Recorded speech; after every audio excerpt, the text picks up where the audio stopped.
The eagles are among the most powerful creatures of Middle-earth. They've been shown to easily defeat the Nazgul's Fellbeasts and even wounded Morgoth in battle. But where did they come from, and how were they originally created? Now, most of you know that the great eagles are more than just simple creatures in Middle-earth. They occupy a special rank above your average beast like deer or horses. Although they might not be considered to have actual immortal spirits like humans, elves, or dwarves, they're still thought to be almost as close as you could get. The reason the eagles are so special is because they were created by two very powerful Valar, a term for the original gods in Tolkien's universe. Now, before we go any further, let me remind you about the nature of gods of Middle-earth. First, there are actually three types. There are the two groups that occupy the physical realm, the mighty Valar, responsible for designing and sculpting the earth, and the Maiar, who are much weaker in power but aid the Valar in their tasks. Besides these two groups, there is one individual god above them. This is j.r.r, the creator of the entire universe. Now, when we talk about the great eagles, as we've already mentioned, we're not talking about the simple but beautiful winged creatures that the goddess Yavanna helped to raise during the early age of Arda, which is the name of Tolkien's Earth. The great eagles were actually an addition to the plan. You see, before the entire universe even came into being, the Valar and the Maiar, again these are the gods of Tolkien's Earth, planned it all out together with the original supreme creator, j.r.r. Of course, these lesser gods didn't really know they were planning out a universe. Ilúvatar kept that bit a secret. In fact, they all just thought they were just participating in an angelic choir. But Ilúvatar decided to give that music a physical form, and brought it forth in the shape of the universe, with its billions of stars and planets. And well, it wasn't really in that original plan for the great eagles to exist. At least it kinda wasn't in the plan. You know, Ilúvatar constantly told his children, the angelic gods below him, that there was a very strict plan, an idea for what the universe would be.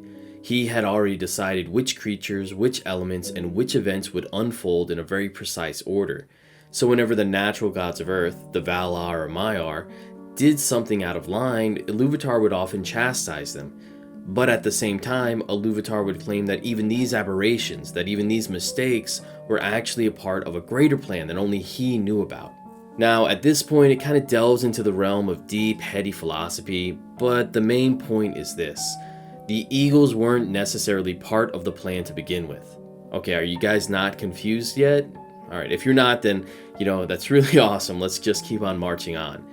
Because if we get back to the story, it actually kind of all starts with the Dwarves.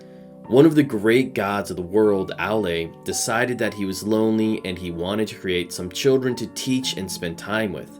So he grabbed some rocks, he breathed life into them, and he brought about the world's very first dwarves. And at first, the creator Ilúvatar was a bit upset about it. But seeing that Aule just wanted to have children, Ilúvatar could actually kinda sympathize.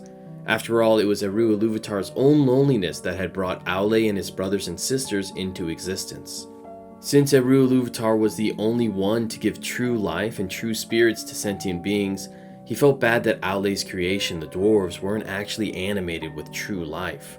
Whenever Aule wasn't telling them what to say or what to do, they would just stand around like empty husks or stringless puppets in a woodshop. The Supreme Creator, the Father of all, decided to give them the flame imperishable, which imbued them with actual souls and real life, just like men and elves would later have. Well, after he did this for Aule, several other of the Valar wanted to have their own creations brought to life. Now, one of these Valar was Yavanna, Aule's wife, and she was afraid that her husband's dwarves would be too much like her husband, and they would destroy all the trees she had planted in order to make their crafts. So she talked to the king of the gods, Manwë, to see if they could do anything about it. Now, Manwë is the god that everyone generally associates with the birds of prey and the great eagles. He's the god of the winds and he can see nearly every part of the world with his great eagle-like vision. When Yavanna brought this problem to him, Manwë decided to meditate on the issue. And in that meditation, he replayed the very first song of creation over and over again. And with the help of the creator god, Ilúvatar, Manwë realized that he had overlooked so many parts of the original plan for creation. It was in that moment that he received a message from Ilúvatar, and he passed it on to Yavanna. Not only would Ents be brought into the world to protect the trees, but great eagles too, in order to serve Manwë. The creation of the eagles actually came about from both Manwë and Yavanna. During the time before creation, when Eru-Ilúvatar and the angelic host of young gods sang together, Manwë and Yavanna composed a separate piece together. And they didn't realize it at the time because, again, they just thought they were playing music for their father, Eru-Ilúvatar. But the specific piece that Manwë and Yavanna created, when given physical form, would go on to become the Great Eagles. Now, this is how the eagles were created, but the more interesting question is, why were the eagles allowed to come to Arda before the elves?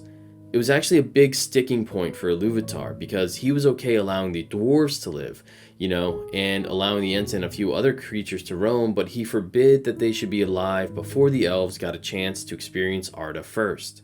In order to make sure that the elves were the first people to step foot on the earth, he forced the dwarves to go back to sleep, and he said that the Ents would only be given their spirits after the first elves awoke. But he simply allowed the eagles to come into the world.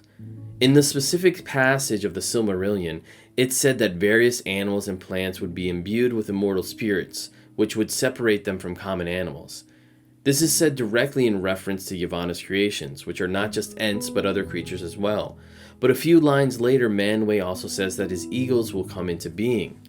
Obviously, the eagles are great, immortal creatures capable of thought, but whether or not they have immortal souls isn't quite clear because, well, on one hand they should since they're talking living beings, but on the other, it would be contradictory for the Ents to have to wait until the elves were born, but for the eagles to just, immediately be allowed to roam the earth. At some point, Tolkien himself wasn't even quite sure. He first guessed that the great eagles might be Maiar, or lesser gods who took on the physical form of eagles, but later he decided that the eagles were high-functioning beings that didn't actually possess souls, which means when it came to matters of death and the afterlife, they would face the same fate as animals. In either case, the origins of the eagles are quite clear.